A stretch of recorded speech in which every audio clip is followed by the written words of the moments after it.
মামাটি মানুষ সরকারের সবথেকে বড় ব্র্যান্ড অ্যাম্বাসেডর ট্যুরিজমের হচ্ছে নরেন্দ্র মোদী। আর আমি তো বলেছি যে আপনারা খালি নির্বাচনের সময় কেন, সারা বছর বাংলায় আসুন।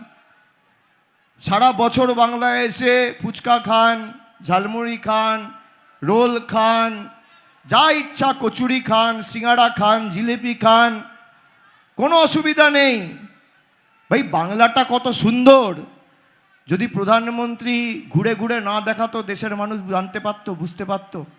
মমতা ব্যানার্জির সরকারের মামাটি মানুষ সরকারের সবথেকে বড় ব্র্যান্ড অ্যাম্বাসেডর ট্যুরিজমের হচ্ছে নরেন্দ্র মোদী।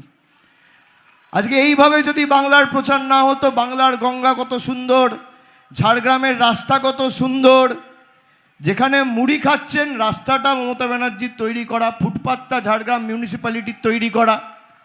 আচ্ছা, যে ছেলেটা মুড়ি বিক্রি করছে সে বলছে আমার বাড়ি বিহারে, আর বিহারে নরেন্দ্র মোদীর ডবল ইঞ্জিন সরকার, আর পেটের দায়ে বাংলায় এসে মুড়ি বিক্রি করছে। আপনি কি বলবেন এদেরকে? এদের ঢপের চপ এরাই উন্মোচন করে দিচ্ছে, আমাদের কিছু করতে হচ্ছে না।